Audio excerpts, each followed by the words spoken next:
comme Woody Allen qui a envie d'envahir la Pologne quand il écoute Wagner, est-ce que regarder Le Mage du Kremlin vous donnera envie d'envahir l'Ukraine? Avec Le Mage du Kremlin, Olivier Assayas nous revient donc en salle après plusieurs films ratés pour nous proposer une adaptation du roman du même nom de Giuliano d'Empoli. J'étais plein d'espoir pour ce film. Je l'avais découvert avec sa bande-annonce façon thriller politique. Olivier Assayas a réalisé par le passé d'excellents films. Le casting était incroyable et le sujet fascinant. Alors, à votre avis, la promesse est-elle tenue? Avant ça, de quoi parle Le Mage du Kremlin? De Vadim Baranov, personnage fictif, fils d'un apparatchik soviétique. Il a eu, contrairement à l'essentiel de la population soviétique, une enfance heureuse. Il a 20 ans quand l'URSS tombe et c'est un monde plein de liberté et de possibilités qui s'ouvre à lui.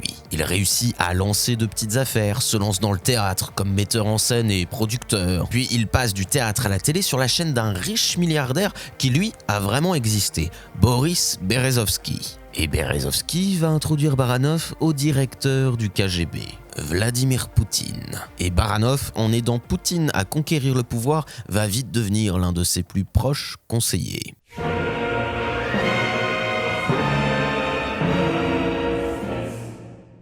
Le Mage du Kremlin, c'est pas Harry Potter au pays des soviets, hein. Oh, Wingardium Leviosa. C'est le personnage de Vadim Baranov. Du moins, on le déduit parce que personne ne l'appelle comme ça dans le film. Sauf sa femme qui le dit de manière indirecte en disant qu'il met sa magie noire au service du Kremlin. Enfin, pas de panique, rien de surnaturel ou de magique dans ce film, hein. Avec Le Mage du Kremlin, je m'attendais à un thriller politique.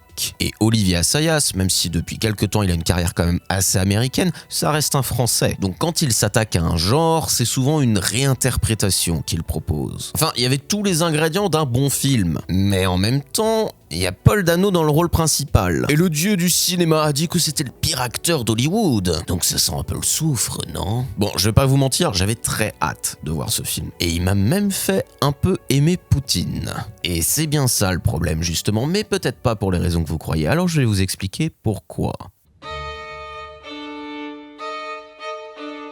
Le film commence par un avertissement assez convenu. Il s'inspire de personnages et d'événements réels, mais c'est une fiction. Enfin bon, hein. Alors il est vrai que le personnage principal, Vadim Baranov, lui, n'existe pas et n'a jamais existé. Mais le montage et la structure du récit viennent troubler la frontière entre la fiction et la réalité. Et c'est justement de cette frontière floue entre fiction et réalité que vient le sel du film. Et puis les Russes, quand il s'agit de confondre réalité et fiction, c'est des artistes. On le voit dans notre monde bien réel avec leur fermatrol, avec leurs influences sur les réseaux sociaux. Et c'est aussi montré et dit dans le film. D'ailleurs, on propose à Vadim Baranov, le personnage de Paul Dano, d'écrire la réalité. Les événements dont il est question dans le film, eux, se sont tous produits. Et le montage mêle le film à des moments d'archives réels ou reconstitués, ce qui vient accentuer l'ancrage du film dans le réel, malgré ses précautions. Et des moments forts de la carrière politique de Poutine sont repris, comme ses propos sur les Tchétchènes et les Chiottes, si vous avez la référence. Mais malgré ça, pour être pas trop lourd, le film a une espèce de distance ironique vis-à-vis de son propre propos, de son propre style. Enfin, surtout dans le premier tiers du film, mais ça, j'y reviens après. Par exemple, quand Baranov rencontre Xenia, elle fait une espèce de performance artistique un peu bullshit, en tout cas, c'est sans doute ce que vous vous direz en tant que spectateur, et à la fin de cette performance, il va la voir pour la féliciter.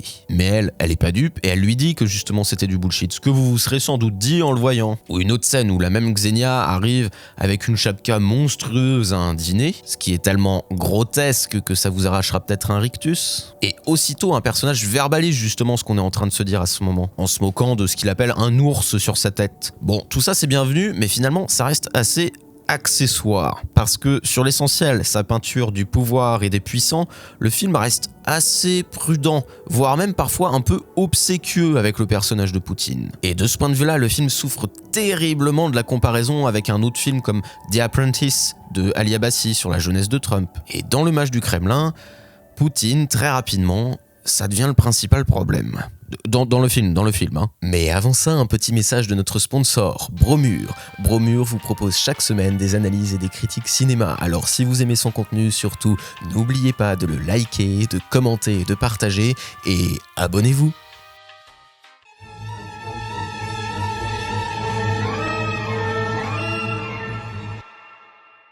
Le film réunit un casting 5 étoiles. Paul Dano dans le rôle de Vadim Baranov, un conseiller très influent au Kremlin, Jude Law dans le rôle de Poutine, et il lui ressemble à s'y méprendre, Alicia Vikander dans le rôle de la femme évasive, et Jeffrey Wright dans le rôle d'un politiste américain. Mais tout ce casting pour quoi faire ? Je vais répondre. Tout de suite, là ? Moi, je vais vous le dire, pas grand-chose, parce que le film souffre d'une direction d'acteurs qui laisse à désirer et de personnages mal écrits. Le jeu de Paul Dano est très monotone. Il joue toujours de la même manière. Et contrairement à ce qu'a dit un certain réalisateur, c'est pas du tout parce que c'est un mauvais acteur. Moi, je pense tout le contraire de Paul Dano. Il a de la variété dans son jeu et il est juste. Non, c'est de la faute d'Olivier Assayas qui a composé là de mauvais personnages. That is one big pile of shit. J'en veux pour preuve les autres personnages, Berezovski par exemple, qui a quand même pas mal de temps à l'écran même si c'est un personnage secondaire.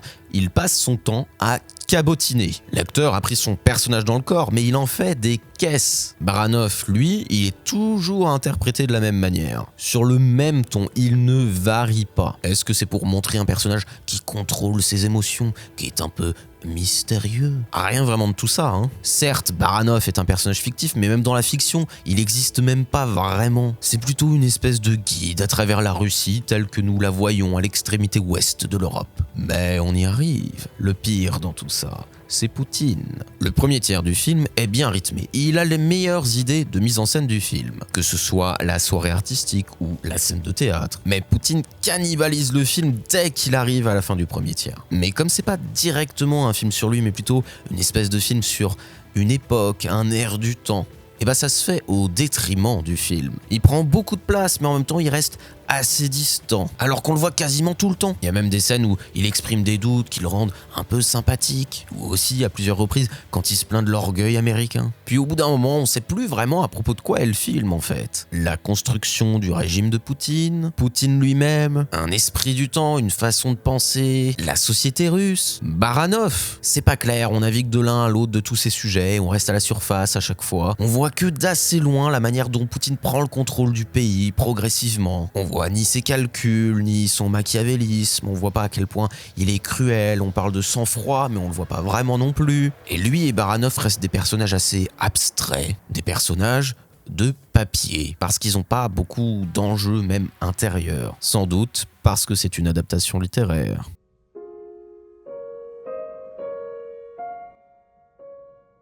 Le principal problème du film, c'est qu'il est bavard. Alors là, c'est vraiment l'hôpital qui se fout de la charcuterie. Les personnages passent beaucoup de temps à raconter, mais on ne voit pas grand-chose de ce qu'ils ont fait. Et ça repose en partie sur le dispositif du film. C'est-à-dire qu'un intellectuel américain vient à Moscou, il rencontre Baranov, ou plutôt il est convoqué par Baranov sur un prétexte complètement foireux, et donc Baranov profite de sa présence pour lui raconter toute sa trajectoire dans le milieu politique russe. Alors forcément, c'est bavard. Et corollaire malheureux de ce choix d'écriture, il y a beaucoup de dialogues où les personnages s'adressent aux spectateurs et pas aux autres personnages. Et ça, pour ceux qui me suivent, vous savez que je déteste ça, parce que c'est de la très mauvaise écriture. Par exemple, quand Baranov briefe ses collègues producteurs à la télé comme si c'était des stagiaires et qu'ils y connaissaient rien, alors qu'ils sont producteurs, ils connaissent leur métier. Et je sais que la scène veut montrer que Baranov a une vision différente de son métier, qu'il a une forme de cynisme, d'intelligence politique, de ce que les gens veulent. Mais c'est quand même mal écrit, il y aurait 1000 autres manières de mieux le faire. Ou aussi le moment où Poutine explique à Baranov comment les Russes pensent et ressentent les choses. Et certes, Baranov, dans son enfance, était privilégié. Mais enfin, il est quand même invraisemblable qu'il soit à ce point déconnecté. Surtout que quelques scènes auparavant, c'est Baranov lui-même qui faisait une leçon de politique à Poutine sur la verticale, c'est-à-dire l'autorité. La structure du film aussi, parlons-en,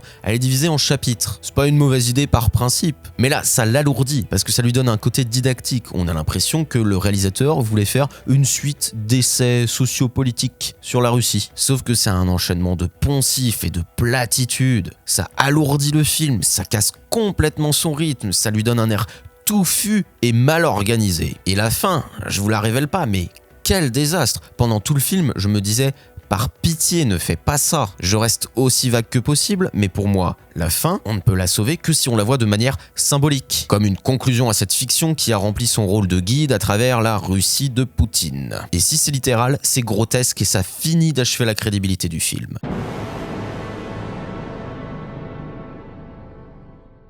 Mais Quelle déception ce film! J'avais beaucoup d'espoir et il est aussi mauvais que j'avais espéré qu'il fût bon. Honnêtement, je ne sais pas ce que veut être ce film. Ce n'est évidemment pas un thriller politique puisqu'il n'y a aucune tension, aucun mystère, et en plus il aligne des idées convenues sur la Russie qui n'avaient pas besoin de ce film. Le film a manqué une occasion de faire des portraits des puissants qui soient vraiment intéressants, ou un récit de la conquête du pouvoir, ou de la transformation du régime par Poutine qui soit vraiment passionnant pour le spectateur. Dans le genre, je l'ai déjà cité, mais pour moi, The Apprentice de Ali Abbasi est très bon. Ou Autre époque, autre lieu, La mort de Louis XIV d'Albert Serra est pour moi l'un des meilleurs films de ce genre. Les anti-portraits de puissants, les contre-récits de grandeur, les œuvres de moralistes. Moraliste, j'ai dit pour ceux dans le fond, pas moralisateur, faites un effort. C'est un film qui souffre de manière évidente d'être une adaptation littéraire. Il y a de bonnes idées de mise en scène dans le premier tiers du film, qui deviennent plus rares après, mais on voit vraiment dans la structure comme dans l'écriture des personnages